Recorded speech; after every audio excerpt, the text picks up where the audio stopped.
经写好主角，给到目标冲突与选择，但你却说问题不只在他，而在整个角色的配置。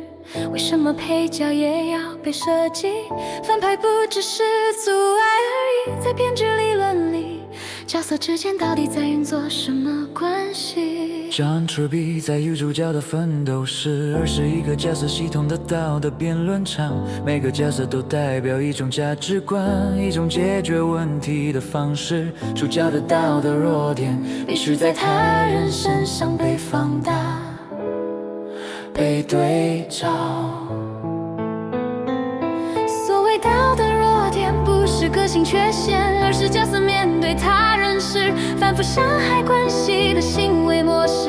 角色系统的功能不是填满场面，而是让主角的选择在不同价值中被不断质问。不是只有主角在成长，而是整个系统在对话。每一个角色的存在都在逼主角回答，你到底相信什么？当道德弱点被看见，冲突才会真正成立。故事不是时间竞赛，而是价值的碰撞与选择题。想象一个主角相信成功比关系重要，他的朋友代表忠诚，却不断被他牺牲掉。反派代表极端效率，提醒他冷酷才会赢。而另一位角色选择放弃成功，却保住所有关系。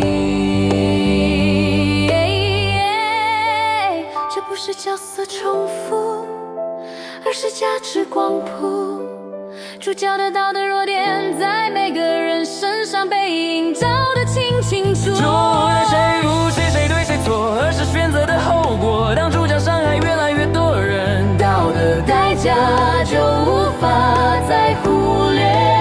角色系统不是背景，而是借口引擎。它有主角无法逃避，必须为自